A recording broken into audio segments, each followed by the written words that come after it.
સુરતના રાજનપાલ વિસ્તારમાં આવેલા ગૌરવપથ રોડ ઉપર બનાવાયેલા આઇકોનિક આરસીસી રોડની ગુણવત્તા સામે ગંભીર સવાલો ઉભા થયા છે।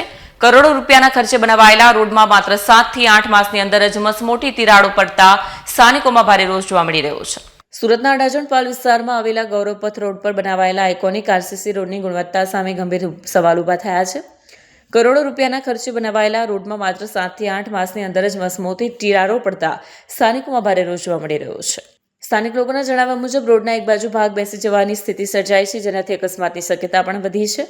આ મામલે ભ્રષ્ટાચારના ગંભીર આરોપો સાથે પાલિકા કમિશનર તેમજ વિજિલન્સ વિભાગને લેખિત ફરિયાદ કરવામાં આવી છે। વધુમાં સ્થાનિક રહેવાસીઓનું કહેવું છે કે આ રોડને આઇકોનિક નામ આપી પ્રચાર કરવામાં આવ્યો હતો, પરંતુ વાસ્તવિકતા એથી સાવ વિરુદ્ધ જોવા મળી રહી છે। કરોડો રૂપિયાનો ખર્ચ થયા છતાં જો રોડની હાલત આ રીતે ખરાબ થાય તો જવાબદારી નક્કી થવી જોઈએ એવી લોકોની માંગ ઉઠી છે। સ્થાનિકોએ તાત્કાલિક ધોરણે નિષ્પક્ષ તપાસ કરી જવાબદાર અધિકારીઓ અને કોન્ટ્રાક્ટરો સામે કડક કાર્યવાહી કરવાની માંગ ઉઠાવી છે। હવે જોવાનું રહ્યું કે પાલિકા પ્રશાસન આ મામલે શું પગલાં લે છે। કેમેરામેન હકીમ શેખ સાથે વસીમ હાસમીનો રિપોર્ટ, આઝાદ ન્યૂઝ, સુરત। મહેશ પટેલ। મહેશભાઈ, શું કહેશો? રોડ તૂટી ગયો, અત્યારે આપણે પાલનપુર કેનાલ રોડ પર ઊભા છે અને આરસીસી રોડ તૂટી ગયો છે। એટલે તૂટી ગયો, બેસી ગયો, દબાઈ ગયો, મોટી મોટી ગેપો પડી ગઈ, તિરાડો મોટી મોટી પડી ગઈ છે।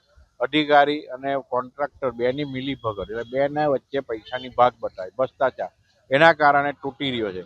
આ ભ્રષ્ટાચારના કારણે ઘણું બધું નુકસાન થઈ રહ્યું છે। એમાં સરકાર અમારી બદનામ થઈ રહી છે। અમે સરકારને મત આપેલા છે, સરકાર અમારી બદનામ થાય છે આ કોન્ટ્રાક્ટરો અને અધિકારીઓના કારણે। કારણ કે આ રોડ જે છે ને, રોડ આ 30 વર્ષથી સુધી ચાલે એવા આરસીસી રોડ બનાવવાની વાત છે, તો 30 વર્ષથી તો વાત જ બાજુ હોય, 7-8 મહિનામાં તૂટી જાય તો હું માનવાનું? ચોખ્ખી વાત છે, ફલિત છે કે આમાં ભ્રષ્ટાચાર થયો છે। એસએમસીને ફરિયાદ કરી? મેં મ્યુનિસિપલ કમિશનરથી અને વિજિલન્સ ઓફિસરને ફરિયાદ કરી છે મેલ દ્વારા। કોઈ જવાબ નહીં આપશે, કોઈ પણ મેલના જવાબ આ લોકો આપતા નથી। આગળના દિવસોમાં રોડ નહીં બનાવે તો તમે શું કરો?